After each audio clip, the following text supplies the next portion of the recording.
राष्ट्रीय अध्यक्ष ओम प्रकाश राजभर जी, सर कल इलाहाबाद हाईकोर्ट ने टिप्पणी की है, खासतौर से अग्निकांड का जो खतरा है वो लगातार बढ़ता जा रहा है और कोर्ट ने ये कहा है कि क्यों ना इस चुनाव को 2 महीने के लिए टाल दिया जाए और सरकार से ये भी कहा है कि जो रैलियाँ हैं उन पर सख्ती की जाए।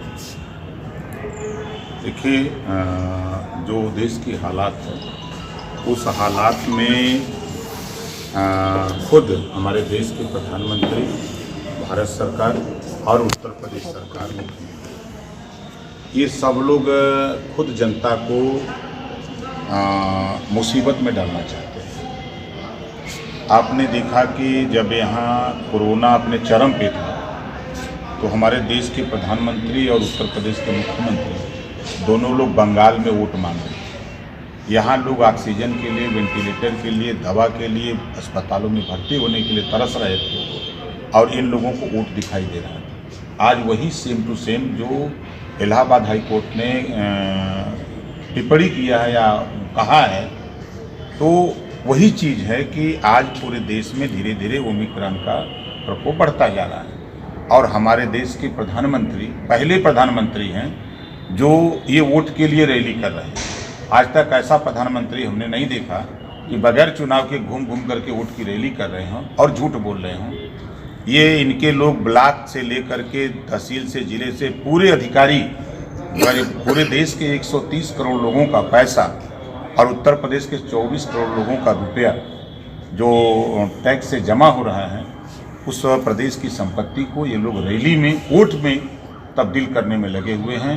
रैलियों में झूठ बोल करके समूह की महिलाओं को, आंगनवाड़ी को, सफाई कर्मचारी को और जितने भी कर्मचारी हैं मनरेगा के, इनको झूठ बोल बोल करके सरकारी बसों में लाद करके रैलियों में ले जा रहे हैं। रैली होगी इलाहाबाद में और भीड़ आएगी गोरखपुर, महाराजगंज, कुशीनगर, देवरिया से और आएंगे फैजाबाद, आएंगे बादा, चित्रकूट, हमीरपुर।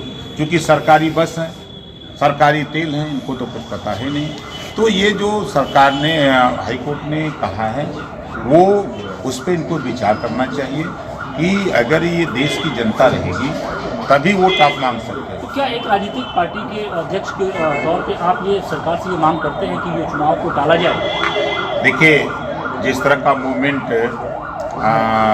भारतीय जनता पार्टी कर रही है, पूरे चुनावी मूड में भारतीय जनता पार्टी आ गई है।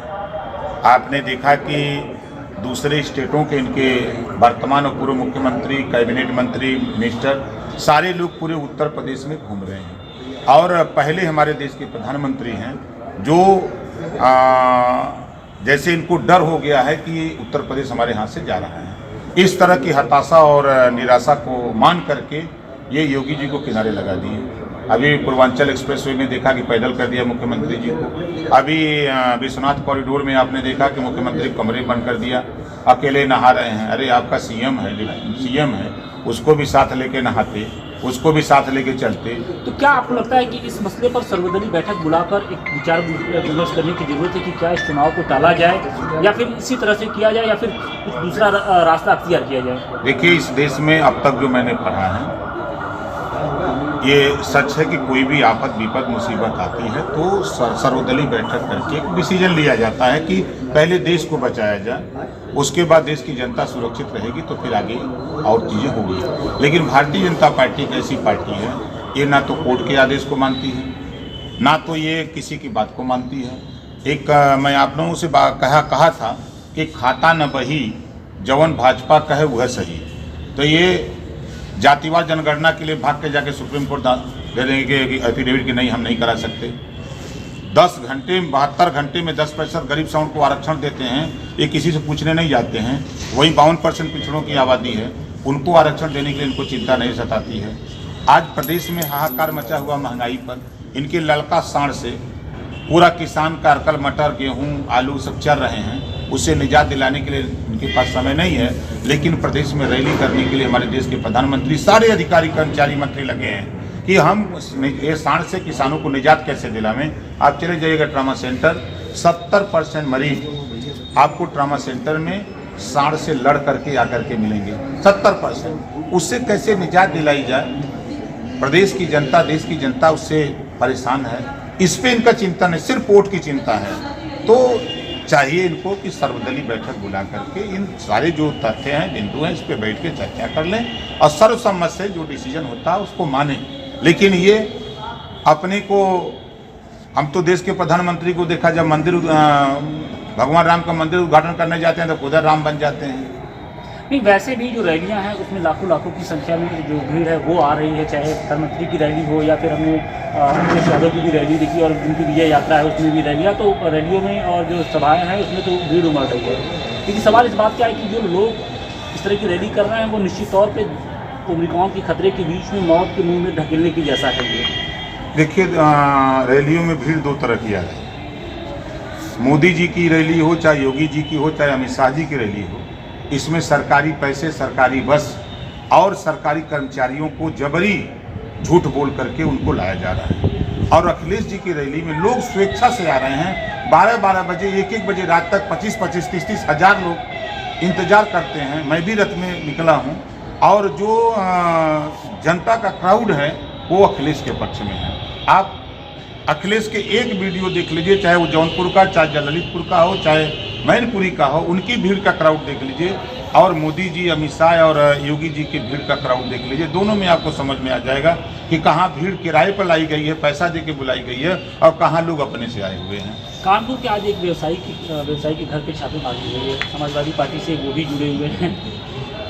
1.5 करोड़ से अधिक की जो 150 करोड़ रुपये से अधिक की संपत्ति है वो है, और IT और जो तमाम तरह की कंपनियां वो लगातार छापेमारी कर रही हैं। क्या मतलब इसका निकाल? देखिए, ये भारतीय जनता पार्टी की हताशा और निराशा है। आपने देखा होगा कि जब फर्स्ट एम्पायर जब क्लीन बोल्ट को आउट कर देता है तो थर्ड एम्पायर के यहाँ भाग के जाते हैं। तो भारतीय जनता पार्टी उसी रास्ते पे जा रही है। जब देश की जनता ने कांग्रेस को आउट कर दिया देश और प्रदेश से, तो वो भी यही काम किए थे।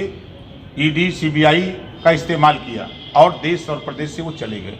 उसी रास्ते पर भारतीय जनता पार्टी चल रही है। अगर इनको ED की छापे मारने थे, 5 साल कहाँ थे?